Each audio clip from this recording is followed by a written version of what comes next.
Okay, in this video, I'm going to show you how to write a quadratic function from a table.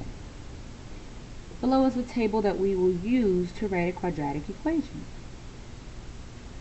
First, what we like to do is we like to recall the standard form of a quadratic equation.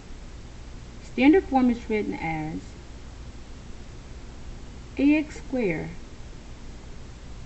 plus bx plus c, where a is never equal to 0. Also, we'd like to recall that c is in fact the value of the y-intercept. So let's go ahead and look at the table. In order to write the quadratic, we first need to find the first difference. We're going to call that delta. So we're going to create a third column and call it delta sub 1. So to find the first difference, we're going to look and say, alright, what is the difference in y values? Here we have a difference of 3. From 3 to 8 we have a difference of 5. From 8 to 15 we have a difference of 7. And from 15 to 24 we have in fact a difference of 9. So once again, we took the output column and we found the difference in the y values, and we called that difference the first delta. Notice they're all odd values. Okay. So what we're going to do now is we're going to find a second delta. So we're going to find a second difference and call it delta sub 2. Once we find the second delta, we're going to notice there's a pattern here. Well, we're going to use the first delta column and we're going to find the difference from those. So I will write that the difference from 3 to 5 is 2. The difference from 5 to 7 is 2. The difference from 7 to 9 is also 2. And so I'm going to write that over because I put it in a line higher, but the difference is still 2. Okay? When you have a table of values and your second difference, that means your second delta, when you find the change in your first delta and your second delta is constant, that is when you know you have a table that represents a quadratic function. So we have a quadratic function because the second delta has a constant difference. Now, in order to write the quadratic equation in standard form, we need to write it as ax squared plus bx plus c. C will be always easy to locate. C is the y-intercept. So by definition, in order to find the y-intercept, we would look at our original table of values. So the original table was my x and f of x. The y-intercept is always where x is equal to 0. So if I look at the table, let's find out where x is equal to 0.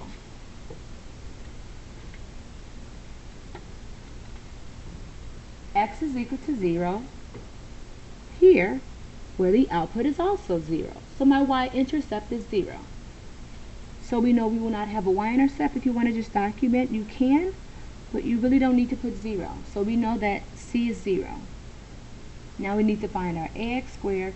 We also need to find our bx. In order to find our ax squared, it is always equal to the second delta divided by 2. That is what our a value is equal to. So that means a is going to be equal to 2 divided by 2, which is 1. So a is 1. When we write our quadratic equation, the coefficient to the value of x squared will have a coefficient of 1.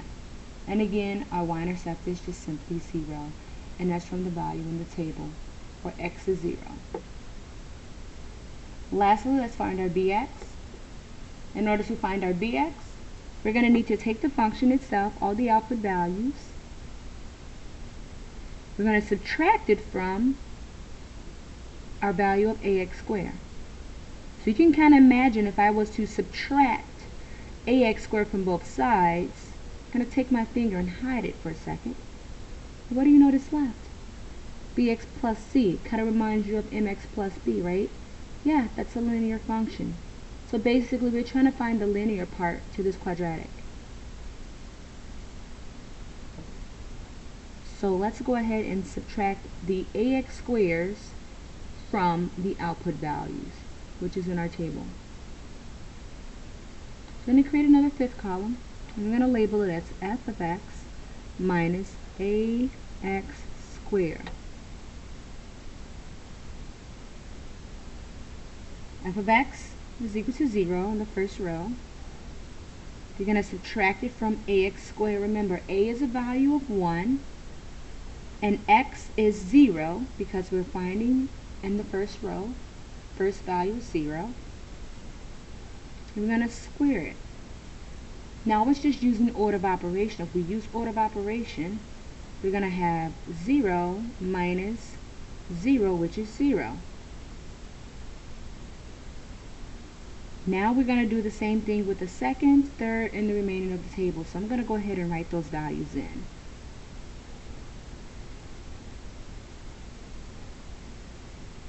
It becomes 3 minus 1, which is equal to 2.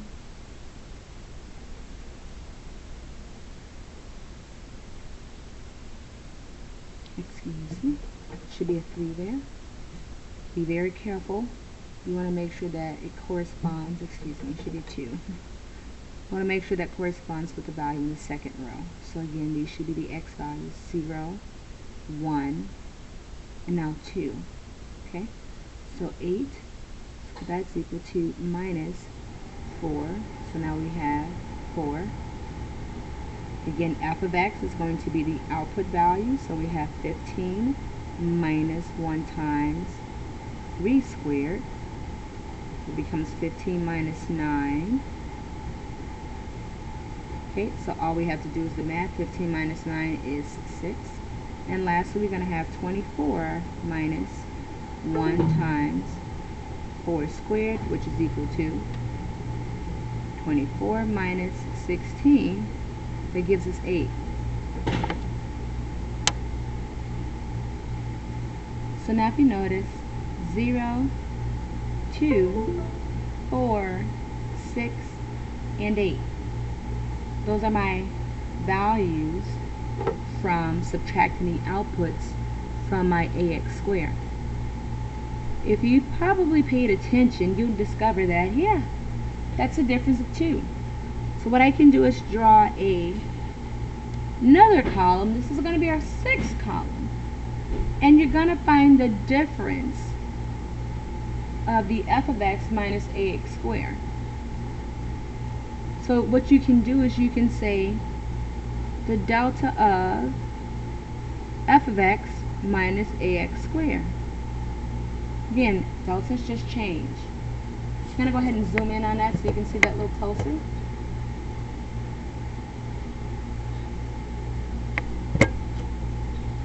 Alright. So now if I find the difference, from 0 to 2 is 2. From 2 to 4 you have 2. From 4 to 6 you have 2. And from 6 to 8 you also have 2. This represents the value of b. So the value of b in our function would be 2. Once again, in order to find the value of b, we simply took the values of the f of x and the function, and we subtracted from the ax squared. Again, you can think of it as subtracting off this quadratic. We're going to factor off the squaring part of it so we can end up with the linear. So we can find out what the value of b is. So now we have a value of b of 2. So we can put it together. We know that a is 1, b is equal to 2, and c is equal to 0. So now if we fill in the missing information to write the quadratic, we'll have x squared plus 2x, and that is our function. We don't need to write plus 0 because 0 is nothing. You can double check your math if you like and see if you get your in and output values. If I take 1 and square, it becomes 1 plus 2 times 1, that is in fact 3.